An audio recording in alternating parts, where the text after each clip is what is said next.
परशुराम जोमा म्हात्रे विद्यालय नावडे येत्या 8 तारखेला त्यांच्या जयंतीनिमित्त त्यांच्या पुतळ्याचे अनावरण संस्थेचे अध्यक्ष माननीय शरदचंद्रजी पवार यांच्या हस्ते होणार असल्याची माहिती माजी आमदार बाळाराम पाटील यांनी पत्रकार परिषदेमध्ये सांगितली. रयत शिक्षण संस्थेचे संस्थापक कर्मवीर भाऊराव पाटील यांनी स्थापन केलेल्या संस्थेची पुनरावृत्ती येत्या 8 जुलै रोजी करण्यात येणार आहे. यावेळी या कार्यक्रमासंदर्भात माजी आमदार बाळाराम पाटील यांनी पत्रकार परिषद घेऊन माहिती देताना सांगितले की याच संस्थेचे माजी उपाध्यक्ष शेकापचे माजी आमदार दत्तूशेठ पाटील आणि त्यांच्यासोबत सहकार्यांनी स्थापन केलेल्या परशुराम जोमा म्हात्रे विद्यालय नावडे येथे येत्या 8 तारखेला त्यांच्या जयंतीनिमित्त त्यांच्या पुतळ्याचे अनावरण संस्थेचे अध्यक्ष माननीय शरदचंद्रजी पवार यांच्या हस्ते होणार असल्याचे सांगितले. त्याचप्रमाणे माजी आमदार बाळाराम पाटील यांनी तात्यांच्या आठवणीला उजाळा दिला. ते म्हणाले की तात्या कितीही आजारी असले तरी त्यांनी आषाढी वारी कधीही चुकवली नाही.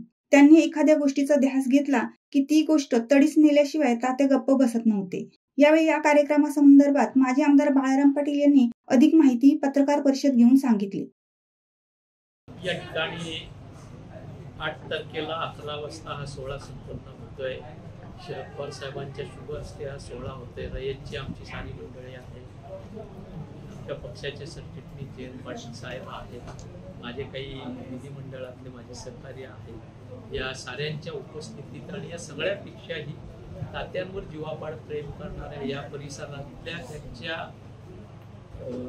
शिलेदारांच्या उपस्थितीमध्ये हा सोहळा संपन्न होतोय. एक मगाशीही मी आपल्याशी बोलताना सांगितलं की पूर्वसुरींची कुठेतरी इतिहासामध्ये व्यवस्थित दखल घेतली पाहिजे या उद्देशानं हा सारीपाट आपण केलाय आणि निश्चितपणानं एक दीर्घकाळ स्मरणात राहील असा सोहळा साकारण्याचा आमच्या साऱ्या सहकार्यांचा या ठिकाणी प्रयत्न आहे.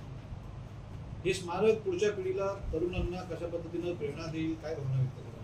ह्या स्मारकाची उभारणी केवळ पुतळा अशा स्वरूपात नाही, तर त्यावेळच्या समाज माणसामध्ये ज्या काही राजकीय, सामाजिक, शैक्षणिक, सहकार, सांप्रदायिक जाणीवा होत्या, जडणघडण होती, त्याची संकल्पना पुढच्या पिढीला यावी, त्याच्यातून त्यांनी काहीतरी शिकावं या उद्देशानं आम्ही केलेली आहे.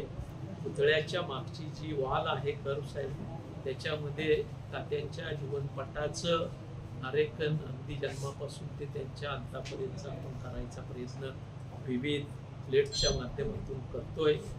आणि ते करत असताना थोडी घाई होते, पण भविष्यात ऑडिओ व्हिज्युअलचा त्या ठिकाणी वापर करून काही तरुण पिढीला, पुढच्या पिढीला त्याच्यातून मार्गदर्शन होईल, काहीतरी प्रेरणा मिळेल असं ऑडिओ व्हिज्युअल्स करण्याचा माझा आणि आमच्या सहकार्यांचा प्रयत्न आहे.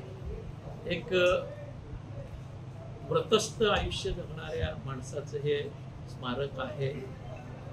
त्यांच्या आयुष्याची माहिती तर मिळावीच, पण त्याच्यातून नवीन पिढीला, ज्यांना जुन्या मंडळींची माहिती नाही, त्यांना चांगलं आकलन व्हावं या दृष्टिकोनातून हे स्मारक कार्यरत राहील असा प्रयत्न आम्ही करणार. सामाजिक, राजकीय, शैक्षणिक क्षेत्रात जर बघितलं तर त्यांचं कसं जगावं आणि एकनिष्ठता कशी बाळगावी असा जीवनपट त्यांचा राहिलेला आहे. आणि भविष्यात पूर्णाकृती पुतळ्यासोबतच त्यांचं जीवन चरित्रपट प्रकाशमय कसं करता येईल, भावी पिढीला कशा प्रकारची प्रेरणा देईल, अशा काही संकल्पना आपल्याकडे आहेत. निश्चितपणानं सायमल्टेनियसली त्याच्यावर काम चालू आहे. आमची मंडळी त्या संदर्भातल्या काही लेखांची जुळवणी करतायत आणि भविष्यात लिखित स्वरूपात देखील ते यावं असा आमचा साऱ्यांचाच मानस आहे. काही आदर्शवत जीवन जगून राजकारणामध्ये कशा चांगल्या प्रथा, परंपरा पाळाव्यात, जतन कराव्यात याचं तात्यांनी आपल्या हयातीमध्ये दर्शन घडवलेलं आहे. त्यांच्याकडे नजर ठेवून शेकडो कार्यकर्ते शेतकरी कामगार पक्षामध्ये कार्यरत झाले.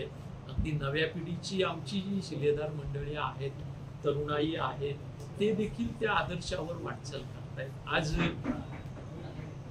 बाकी मंडळी सांगतायत पार्टी विथ डिफरन्स, पण ते तिथं काही दिसत नाही. मात्र आमच्यामध्ये निश्चितपणाने इतर पक्ष आणि शेतकरी कामगार पक्ष कामकाज पद्धतीत, एकूणच संस्कृतीत ते प्रत्यक्षात दिसतं, जाणवतं. त्याचं कारण तात्यांचं समर्पित असं आयुष्य पक्षासाठी जे आहे त्याच्यामध्ये त्याचं गुपित, त्याचं इंगित दडलेलं आहे असं माझ्यासारख्या साऱ्या आयुष्यपटावर आपल्याला नजर करत असताना माझ्याकडून त्यांच्या आषाढी कार्तिकी वारीचा उल्लेख करणं राहून केलं होतं.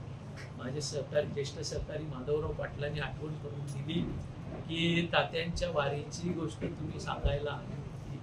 म्हणजे अगदी आजारी असले तरीही तात्या कधी आयुष्यामध्ये आषाढी कार्तिकी वारी चुकवली नाही.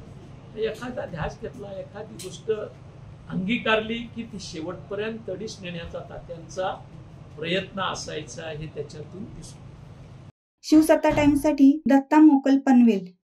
दे धडक बेधडक वृत्त देणाऱ्या आपल्या शिवसत्ता टाइम्स न्यूज चॅनलला लाल बटन दाबून सबस्क्राईब करा आणि बेल आयकॉनला क्लिक करायला विसरू नका.